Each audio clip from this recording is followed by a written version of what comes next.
आज शिवसेनेच्या एकनाथ शिंदे गटाचे जे पुण्याचे जिल्हा प्रमुख होते सुरेंद्र जेवरे यांनी एकनाथ गणेश फेस्टिवलचं आयोजन केलं होतं बारामतीमध्ये.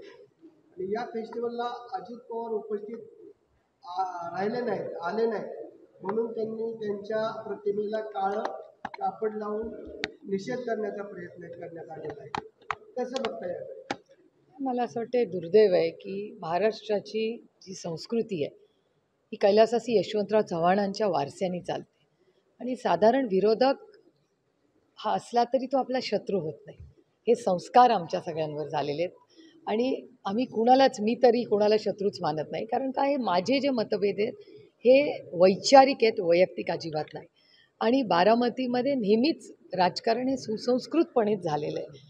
आणि महाराष्ट्रात, बारामतीतच का, आपण बारामती तर सुसंस्कृत आहेच, पण साधारणपणे महाराष्ट्रात अशा घटना ह्या आजकाल वाढत चालल्या आहेत. आणि दुर्दैवी आहे की ह्याच्यात महाराष्ट्राची जी प्रतिमा आहे, एक सुसंस्कृत राज्य म्हणून आपली जी प्रतिमा आहे, त्याला धक्का बसतो आहे. त्याच्यामुळे ही अतिशय बारामतीत जी घटना घडली ही दुर्दैवी आहे. आणि मला आश्चर्य वाटतं की ते सगळे एकाच सरकारमध्ये आहे.